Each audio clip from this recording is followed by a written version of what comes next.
Hello friends, मैं यशवीन आपका स्वागत करती हूँ तक्षशिला ट्यूटोरियल्स के ऑनलाइन चैनल पर। तो दोस्तों, आज से हमारा चैप्टर शुरू होगा चैप्टर 3 और आज का हमारा लेक्चर होगा 3.1।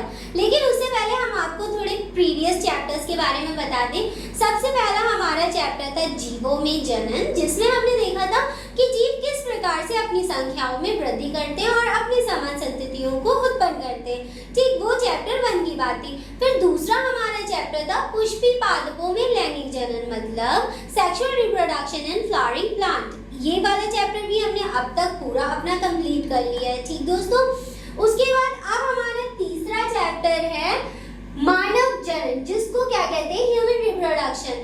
ये भी सिमिलर दो ही चैप्टर्स की तरह है, ये भी कुछ उसी से मिलता जुलता चैप्टर होगा, इसलिए क्योंकि ये जो यूनिट हम पढ़ रहे हैं, जनन वाली यूनिट, इसमें 4 चैप्टर है, जिसमें से 2 हम कंप्लीट कर चुके हैं और ये हमारा तीसरा चैप्टर है। इसीलिए क्योंकि इस यूनिट में 4 चैप्टर है, तो ये चारों एक दूसरे से थोड़े मिलते जुलते ही हैं। तो 2 हमने कवर कर लिए, 2 हमने पढ़ लिए। आज से हमारा शुरू होगा तीसरा चैप्टर, जो कि है मानव जनन। अब देखिए, तीसरा चैप्टर और लेक्चर कौन सा है दोस्तों? 3.1। तो चलिए अपना लेक्चर शुरू करते हैं। सबसे पहले मानव जनन। अब इस चैप्टर का नाम क्या है, याद रखिएगा, मानव जनन मतलब ह्यूमन रिप्रोडक्शन।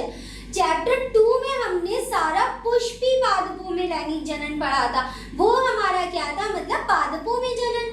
लेकिन मानव जनन में हमें सिर्फ पढ़ना होगा मानव में होने वाले जनन, जो मानव में जनन होते हैं। ठीक दोस्तों, तो जैसे कि हमारे चैप्टर का नाम है मानव जनन, मानव में कौन आता है? आप कहेंगे हम ही लोग तो आते हैं, हम ही लोग तो मानव हैं। ठीक, तो मानव 2 प्रकार के होते हैं, एक होता है मेल और एक होता है फीमेल। एक होता है नर और एक होता है मादा, इस टाइप से हम कह सकते हैं। ठीक, एक मतलब स्त्री होता है और एक पुरुष होता है। यही दोनों किस में आते हैं? मानव में आते हैं। अब देखिए, इस चैप्टर में हमको सिर्फ इन्हीं दोनों के बारे में पढ़ना है। तो चलिए पढ़ते हैं मानव जनन के बारे में।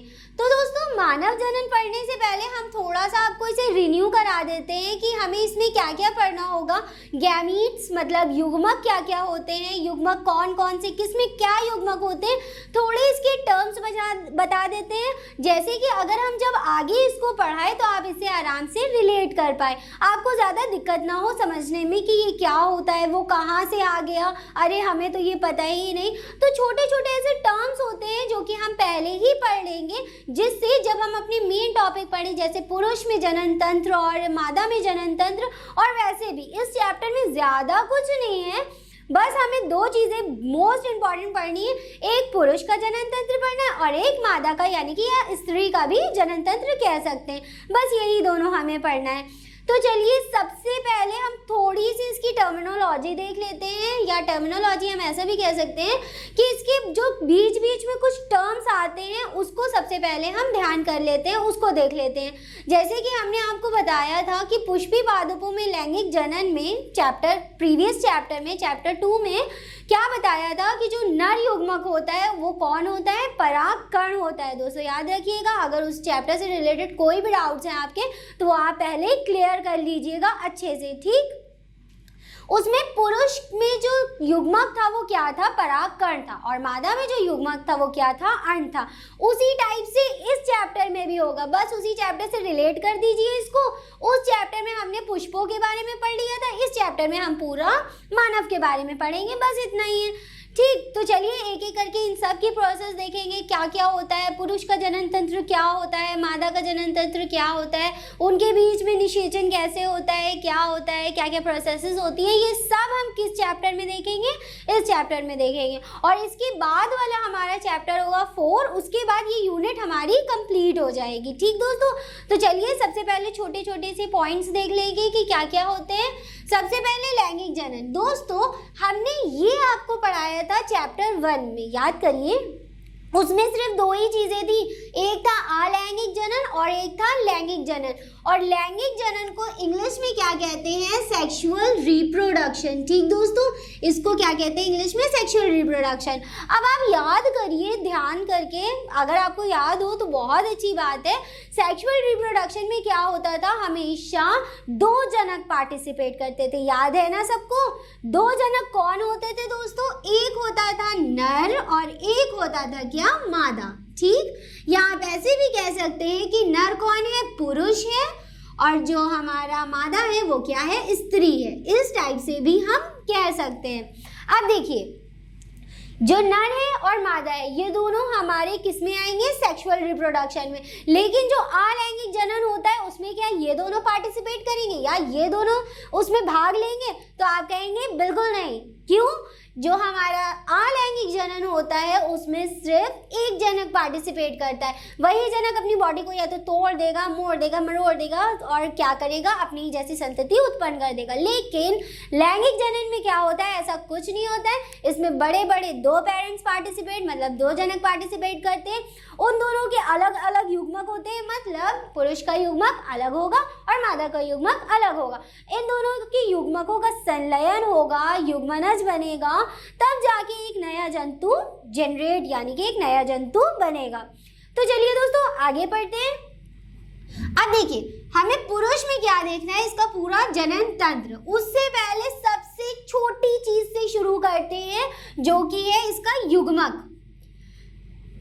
तो दोस्तों युग्मक, पुरुष का युग्मक होता है शुक्राणु। ठीक, इसको क्या बोलते हैं? शुक्राणु, और इसको इंग्लिश में स्पर्म बोलते हैं। ठीक, और स्त्री की बात करें अगर, तो स्त्री का जो युग्मक होता है वो होता है एग। एग मतलब इसको अंडाणु भी बोल सकते हैं और अंड भी बोल सकते हैं। जैसे कि हमने कहा देखा था अपने पुराने चैप्टर में, उसी टाइप से कि एक नर युग्मक एक मादा युग्मक, इन दोनों का संलयन हो जाएगा, निषेचन की क्रिया हो जाएगी और एक नई संतति जनरेट हो जाएगी, एक नई संतति उत्पन्न हो जाएगी। तो चलिए आगे देखते हैं। इसमें क्या है? स्पर्म, शुक्राणु। ठीक, कौन? युग्मक। युग्मक को इंग्लिश में कहते हैं गैमीट कहते हैं, और जो हमारा नर का युग्मक होता है वो होता है शुक्राणु, और जो मादा का युग्मक होता है वो क्या होता है? अंडाणु। तो चलिए अब थोड़ी थोड़ी सी बातें इसकी और देखेंगे हम। दोस्तों अब इन छोटी छोटी से पॉइंट्स को समझते हैं कि ये क्या कहते हैं। सबसे पहले देखिए, जो हमने आपको पुरानी बात बताई, ये है हमारा क्या? नर युग्मक। मान लिए ये क्या है? शुक्राणु। नर में अब क्योंकि हम ह्यूमन रिप्रोडक्शन मतलब मानव जनन पढ़ लें तो हम किसकी बात करेंगे? मानवी की बात करेंगे।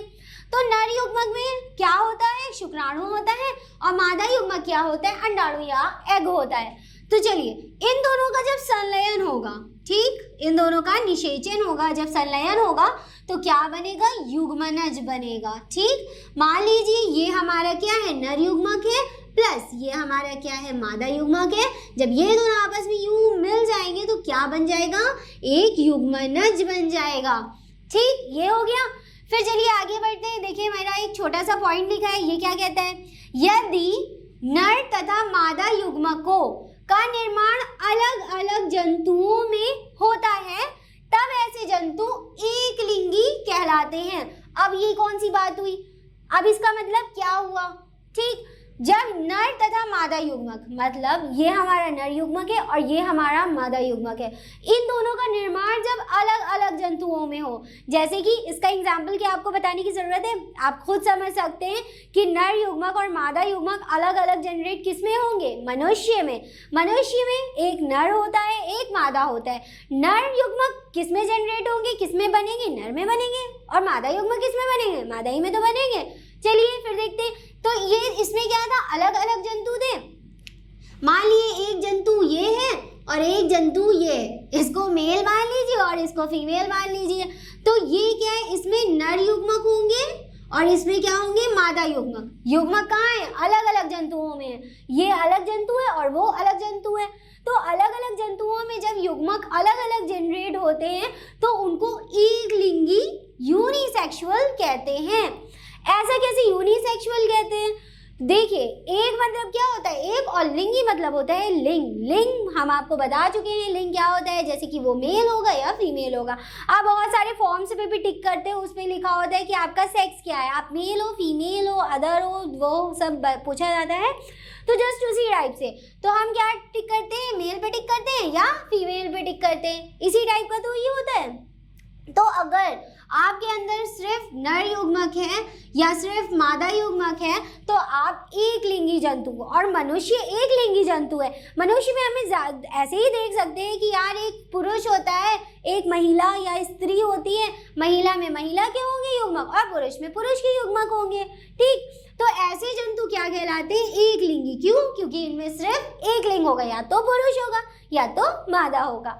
तो ये क्या कहलाएंगे, एक लिंगी। फिर अपना नेक्स्ट पॉइंट देखते हैं। कभी कभी नर तथा मादा युग्मक का निर्माण एक ही जंतु में होता है। देखिए यहाँ पर क्या था, निर्माण अलग अलग जंतुओं में, और यहाँ पर क्या हुआ, युग्मक का निर्माण एक ही जंतु में। तो जब एक ही जंतु में नर का भी निर्माण हो रहा है, मादा का भी निर्माण हो रहा है, इसी वजह से इसे क्या कहते हैं, द्विलिंगी।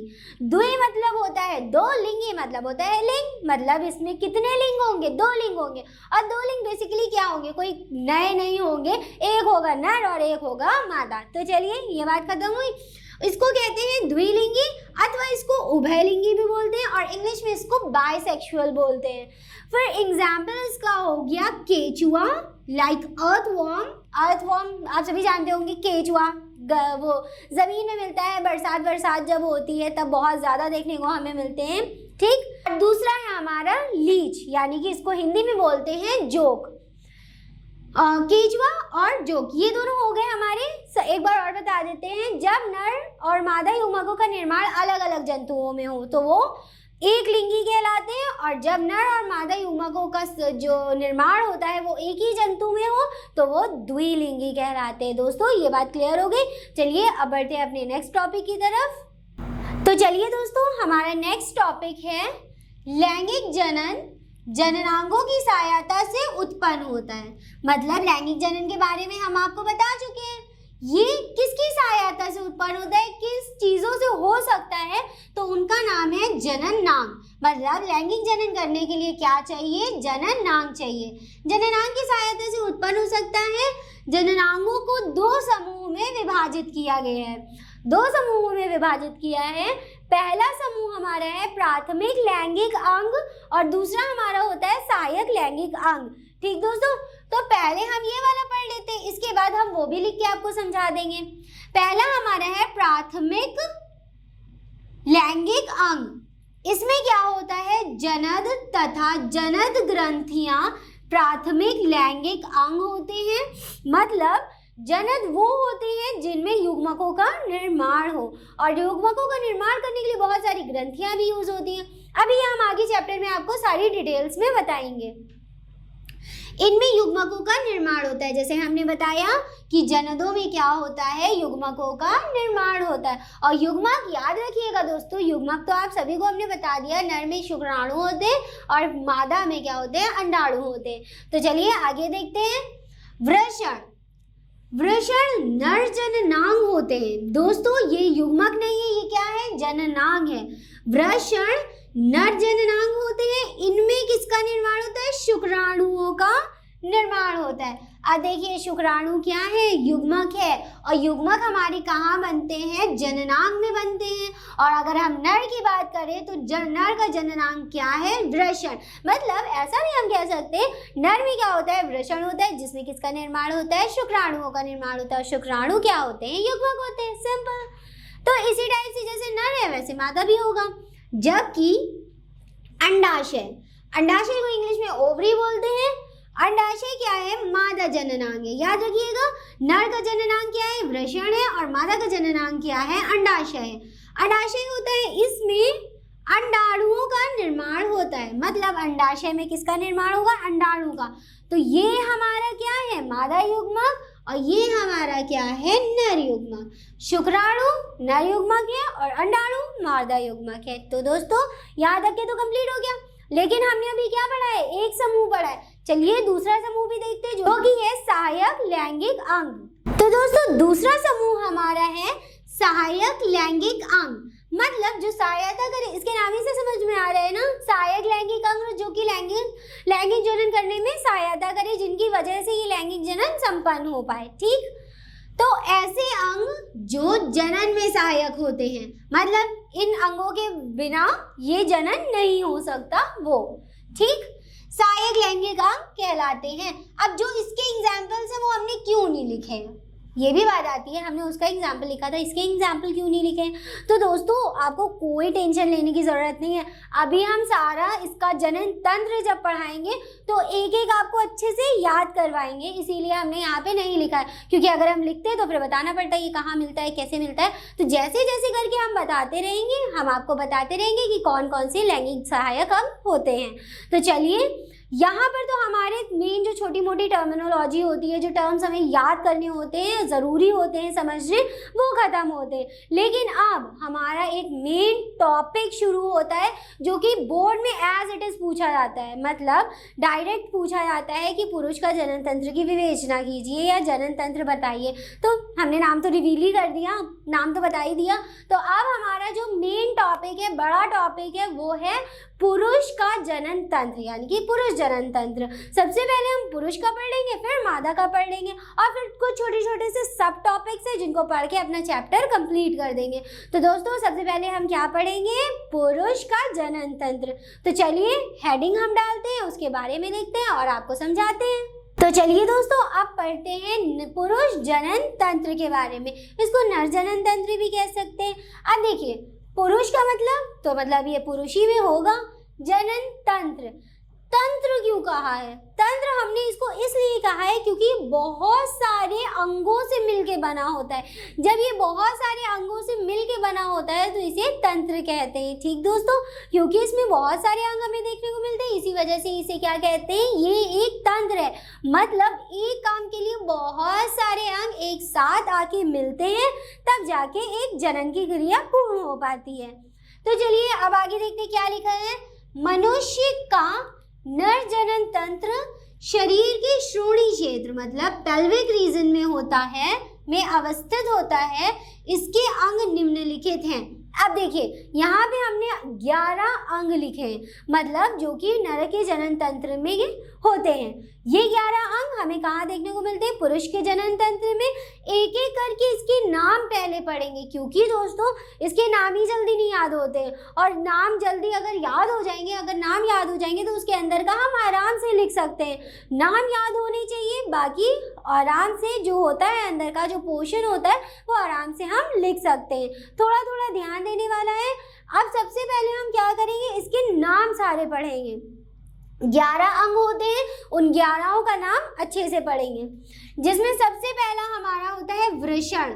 वृषण, अभी थोड़ी देर पहले हमने आपको वृषण के बारे में बताया था। वृषण क्या है, नर जनन नांग है, जिसमें क्या होते हैं, नर युग्मक उत्पन्न होते हैं। इसीलिए हमने इसको टॉप पे रखा है, सबसे ऊपर रखा है, क्योंकि इसमें मेन हमारे युग्मक बनते हैं।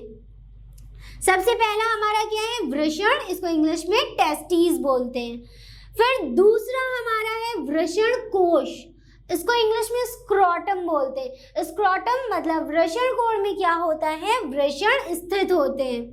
ठीक, वृषण कोश हो गया। इसके बाद तीसरा हमारा है शुक्र वाहिकाएं। अब देखिए शुक्र वाहिकाएं यहाँ पर है और शुक्र वाहिनी यहाँ पर है। ठीक, यही हम ध्यान आपको बताना चाहते हैं कि इसमें नाम थोड़े बहुत तो सिमिलर ही लगते हैं, प्लस नाम इसमें काफ़ी टफ भी होते हैं, इनके अंगों के नाम काफ़ी टफ होते हैं। शुक्र वाहिकाएं, इसको वासा एफोन्शिया बोलते हैं। और फिर चौथा हमारा है एपिडिडाइमस। ठीक, ये एक अंग का नाम है, उसको अभी हम सुविस्तार पढ़ेंगे। ये सारे अंगों को अभी हम सुविस्तार पढ़ेंगे, मतलब एक एक करके उनकी हेडिंग डालेंगे, उनके अंदर का पोर्शन लिखेंगे और उसे एक एक करके आपको समझाएंगे। ठीक, तो ये हमारा है चौथा एपिडिडाइमस, इसको इंग्लिश में भी एपिडिडाइमस बोलते हैं। पांचवा अंग हमारा जिसका नाम है शुक्र वाहिनी। शुक्र वाहिनी को वास डिफरेंस कहते हैं। छठा हमारा है शुक्राशय। ठीक, शुक्र वाहिनी और उसके बाद क्या है, शुक्राशय, इसको सेमाइनल वेसल्स कहते हैं, वेसिकल्स कहते हैं। सेमाइनल वेसिकल्स या सेमिनल वेसिकल्स भी बोलते हैं। ठीक, ये हमारा क्या था, छठा अंक था, जिसको क्या कहा था, शुक्राशय। फिर हम 7वें अंक की तरफ बढ़ते हैं। इसका नाम है स्खलन वाहिनी। ठीक, इसको इंग्लिश में एजिकुलेटरी डक्ट बोलते हैं। याद रखिएगा, स्खलन वाहिनी।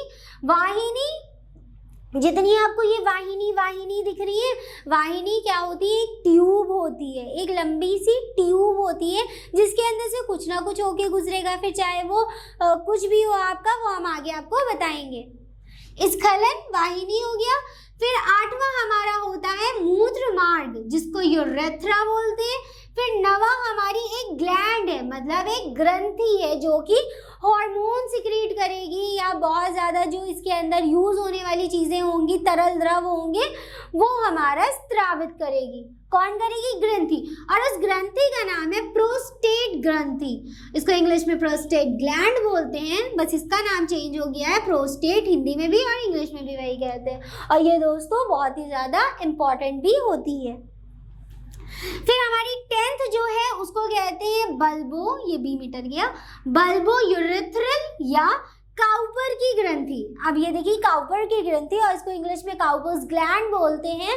काउपर की ग्रंथि ये भी एक ग्रंथि है। याद रखिए दोस्तों, ग्रंथि जितनी होगी वो कोई ना कोई द्रव सिक्रीट करेंगी, फिर चाहे वो हार्मोन की फॉर्म में हो या वो एंजाइम मतलब कि विकर हो। ठीक, ग्रंथि है तो वो कुछ ना कुछ द्रव सिक्रीट करेगी, और जो हमारी डक्ट है या वाहिनी है उससे ये होकर जाएगी। ठीक, बल्बो यूरेथ्रल या काउपर की ग्रंथि, इसको इंग्लिश में काउपर्स ग्लैंड बोलते हैं। और लास्ट हमारा है 11वां शीशन, जिसको इंग्लिश में पेनिस बोलते हैं। दोस्तों अच्छे से इस नामों को याद कर लिए। चलिए, हमने नामों को तो बता दिया, अब मेरे साथ आप भी इन नामों को एक बार दोहराओगे। ठीक, आपको बोलना बहुत ज़्यादा ज़रूरी है, जबकि आप नहीं बोलोगे तो आप इन नामों को नहीं याद कर पाओगे। इसलिए अब हम एक एक करके इनके नाम बोलेंगे और आप भी अपने मुंह से उन नामों को लेंगे। ठीक, सबसे पहला क्या है, वृषण, बोलिए वृषण। दूसरा है वृषण कोश। ठीक, तीसरा है हमारा शुक्र वाहिकाएं। शुक्र वाहिकाएं के बाद आता है हमारा एपिडिडाइमिस। एपिडिडाइमिस। फिर हमारा 5वां है शुक्र वाहिनी। छठा हमारा है शुक्राशय। 7वां हमारा है स्खलन वाहिनी। 8वां हमारा है मूत्रमार्ग। 9वां है प्रोस्टेट ग्रंथि। 10वां है बल्बो यूरेथ्रल।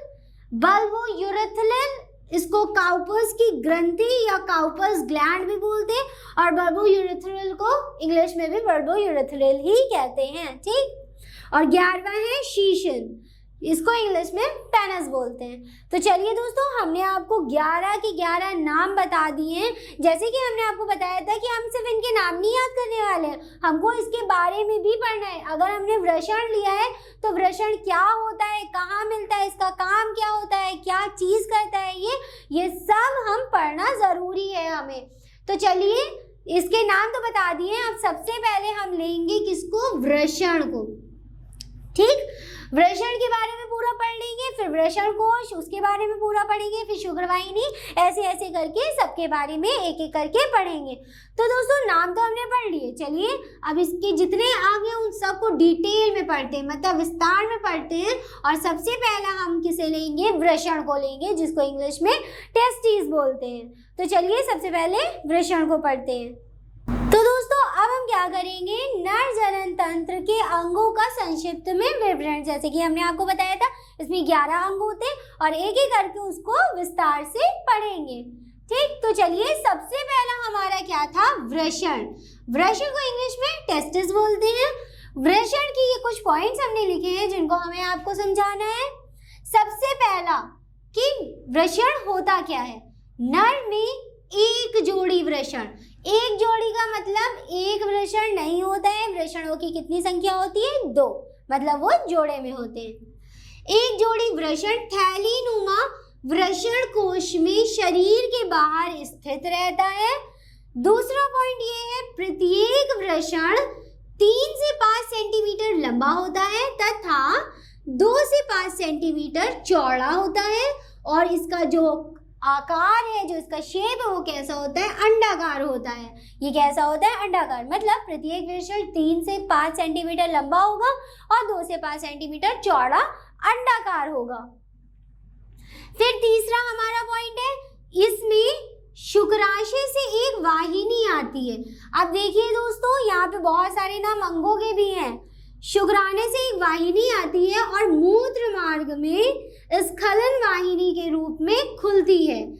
ये नलिकाएं वृषण से प्राप्त शुक्राणुओं का भंडारण तथा मूत्र मार्ग से बाहर स्थानांतरण करती है। मतलब मूत्र मार्ग के थ्रू होते हुए कहाँ जाएंगी, शरीर के बाहर। अब देखिए, यहाँ पे शुक्राशय का नाम आया है और स्खलन वाहिनी का नाम आया है। ये दोनों हमारे नर जनन तंत्र का ही एक भाग है ना। तो दोस्तों, अगर आपने नाम ना याद किया हो तो चुपचाप वीडियो को रिवाइंड कर दीजिए और पहले जाके अच्छे से नामों को पढ़ लीजिए। हम ये नहीं कह रहे उनको रट लीजिए, लेकिन कम से कम आपको ध्यान होना चाहिए कि अगर कोई नाम आया है तो वो एक अंग है, या वो कोई ग्लैंड है, या वो कोई वाहिनी है, या मतलब इस कि वो एक ग्रंथि है, या वो कोई वाहिनी है। ये आपको ध्यान होना चाहिए, ठीक। तो शुक्राशय भी एक अंग है और स्खलन वाहिनी भी एक अंग है, ठीक। वाहिनी है, इसका मतलब ये कोई मार्ग है, कोई पतला सा डक्ट है, कोई ट्यूब टाइप का है जिसमें से कोई चीज होके गुजरेगी, ठीक। कौन गुजरेगी, मूत्र, उसको इंग्लिश में यूरिया बोलते हैं, जो टाइम टू टाइम आप अपनी बॉडी से निष्कासित करते रहते हैं, के रूप में खुलती है। ये नलिकाएं वृषण से प्राप्त शुक्राणुओं को, वृषण में कौन क्या चीज बन रही है, शुक्राणु तो बन रहा है, तो शुक्राणु कहाँ जाएगा, शुक्राशय में जाएगा। प्राप्त शुक्राणुओं का भंडारण तथा मूत्र मार्ग से बाहर स्थानांतरण करती है। शुक्राणु कहाँ बनेंगे, वृषण में बनेंगे, ठीक। वृषण से वो स्खलन वाहिनी के थ्रू होते हुए कहाँ जाएंगे, मूत्र मार्ग में जाएंगे। मूत्र मार्ग में जाने के बाद वो वहीं से बाहर स्थानांतरित कर दिए जाएंगे। तो दोस्तों, ये तो था वृषण, लेकिन वृषण में सिर्फ इतना ही नहीं पढ़ना है, ठीक। ये तो मेरे पास जगह की कमी थी, इसलिए हमने सिर्फ 3 पॉइंट्स लिखे। अभी हम और पॉइंट्स भी लिखेंगे और उनको भी आपको समझाएंगे, ठीक। तो चलिए हम और पॉइंट्स लिखते हैं और उन्हें भी आपको समझाते हैं। चलिए दोस्तों, अपने वृषण के आगे के पॉइंट्स को भी देखते हैं। फिर हमारा नेक्स्ट पॉइंट है, वृषण के पश्च भाग पर कुछ हिस्सा भीतर की ओर प्रक्षेपित होकर मीडियास्टेनम टेस्टिस बनाता है। इसमें निकली तंतुमय वृषण पट्टियां, तंतुमय वृषण पट्टियां मतलब सिलिएटेड होती है। ये कुछ इस प्रकार की होती है कि ये एक पट्टी है और उसके ऊपर कुछ इस टाइप के तंतु निकले हो, इसको सीलिया भी बोलते हैं, ठीक। तंतु निकले होते हैं, इसीलिए इसको तंतुमय वृषण पट्टियां कहते हैं, ठीक। चलिए, इसमें निकली, किसमें निकली, मीडियास्टेनम टेस्टिस, ठीक। इसका नाम ही दोस्तों यही है। इसमें निकली तंतुमय वृषण पट्टियां वृषण में धस कर इसे लगभग 250 पिरामिडी वृषणीय पिंडकों, ठीक, में विभक्त करती है। अब देखिए इसका मतलब क्या है, अगर इजी फॉर्म में इसे समझाना चाहे तो एक बहुत बड़ा सा घर है, ठीक, और उसमें बहुत छोटे छोटे से रूम है। मतलब हम इस टाइप से भी कह सकते हैं कि 250 रूम है। तो इसी टाइप से हम उसे समझ सकते हैं कि एक बड़ा सा घर है और इसमें 250 छोटे छोटे से रूम हैं। इसमें निकली तंतुमय वृषण पट्टियां वृषण में धंसकर इसे लगभग 250 पिरामिडी वृषणीय पिंडकों, पिंडक के छोटे छोटे से रूम समझ लिए, पिंडकों में विभक्त कर देती है। प्रत्येक पिंडकों में 1 से 4 महीन अति कुंडलित मतलब वो और ज्यादा कुंडलित हो जाएंगे। मतलब अब इस टाइप से भी कह सकते हैं कि जो एक रूम था, जो हमने छोटा सा पहले ही रूम था, बड़े से घर में जो छोटा सा रूम था, ठीक, उसमें और एक छोटा सा स्टोर रूम है। एक ही नहीं, 4 से 5 है। मतलब कहाँ से 1 से 4 महीन और छोटे छोटे से स्टोर रूम बना दिए हैं, ठीक। और उसमें क्या होगा, उन नलिकाओं में शुक्राणु जनन होगा और शुक्राणु बनेंगे, ठीक। हमने यही तो पढ़ा था कि वृषण में क्या बनता है, शुक्राणु बनते हैं। शुक्राणु कैसे होते हैं, जो हमारी मीडियास्टेनम टेस्टिस होती हैं, जो हमारी टेस्टिस होती है, उसके अंदर बहुत छोटे छोटे से क्या होती है, निकली तंतु में वृषण पट्टियां, और वो वृषण पट्टियां आगे जाके अंदर धस कर 250 पिरामिडी मतलब कमरे बनाती हैं, पिरामिडी बनाती हैं। और जो पिरामिडी फर्दर जो पिंडक होते हैं वो और अति कुंडलित हो जाते हैं, और कुंडलित हो जाते हैं। 1 से 4 महीन अति कुंडलित शुक्राणु जनक नलिकाएं पाई जाती, वो और कुंडलित हो गई, शुक्राणु जनक नलिकाएं बना दी उन्होंने। और उन्हीं नलिकाओं में क्या हुआ, शुक्राणु जनन। शुक्राणु जनन मतलब हुआ, मतलब शुक्राणु में जनन होगा, मतलब शुक्राणु क्या करेंगे, अपनी तादाद, अपने नंबर्स बढ़ाएंगे, अपनी संख्या बढ़ाएंगे। एक शुक्राणु नहीं होता है, शुक्राणु तो करोड़ों की तादाद में होते हैं। ठीक, अब जो हमें लास्ट में यहाँ नलिकाएं मिली, ठीक, जो ये नलिकाएं हैं, इन्हीं नलिकाओं में क्या होगा, शुक्राणु जनन होगा। शुक्राणु जनन में क्या होगा, शुक्राणु बनेंगे और शुक्राणु अपनी तादाद में बढ़ जाएंगे। नलिकाओं में शुक्राणु जनन मतलब इसको स्पर्मेटोजेनेसिस भी बोलते हैं। स्पर्म मतलब क्या होता है बेटा, शुक्राणु ही होता है। ठीक, स्पर्मेटोजेनेसिस द्वारा कौन बनेगा, शुक्राणु बनेंगे। अब देखिए हमने शुक्राणु तो बना लिया। देखिए आज के लेक्चर में हमने इतना बहुत पढ़ लिया वृषण के बारे में, लेकिन वृषण जो होता है हमारा बहुत ही ज़्यादा इंपॉर्टेंट टॉपिक है। प्लस वृषण अगर अकेले ही आ जाता है कि वृषण को बताइए या वृषण पे टिप्पणी कीजिए तो आपको ये सारे पॉइंट्स लिखने होंगे दोस्तों। लेकिन अगर पूरा पुरुष का नर जनन तंत्र पूछा जाएगा तो उसमें हमें सारे अंगों के नाम लिखने होंगे, ये बात आपको ध्यान करने की जरूरत है। ठीक, उसमें हमें सारे अंग मतलब 11 के 11 अंग लिखने पड़ेंगे, जिसमें सबसे पहला हमारा वृषण था। वृषण दोस्तों आज का लेक्चर हम यहीं खत्म करते हैं, लेकिन वृषण हमारा पूरा नहीं हुआ है। हम अपने नेक्स्ट लेक्चर में वृषण को ही पढ़ेंगे, लेकिन वृषण हमारा अभी कंप्लीट नहीं हुआ है। 2-3 पॉइंट इसके और हैं जो हमें पढ़ने हैं, वो हम इस लेक्चर में नहीं अगले लेक्चर में टैली करेंगे आराम से, मतलब इसको उधर वाल ट्रांसफर्स कर देंगे और फिर हम इसको क्या करेंगे, थोड़ा बहुत और विस्तार से आपको समझाएंगे। मतलब एक बार तो हमने आपको बता दिया, दोबारा अगर हम थोड़ा सा और इसको बताएंगे तो वो चीज़ आपको पक्की हो जाएगी, ज़्यादा आपको रटने की ज़रूरत नहीं पड़ेगी, समझ में अच्छे से आ जाएगी। तो चलिए दोस्तों आज का लेक्चर अपना यहीं ख़त्म करते हैं। तो दोस्तों आज के लिए बस इतना ही, मिलते हैं अपनी नेक्स्ट क्लास में। Thank you.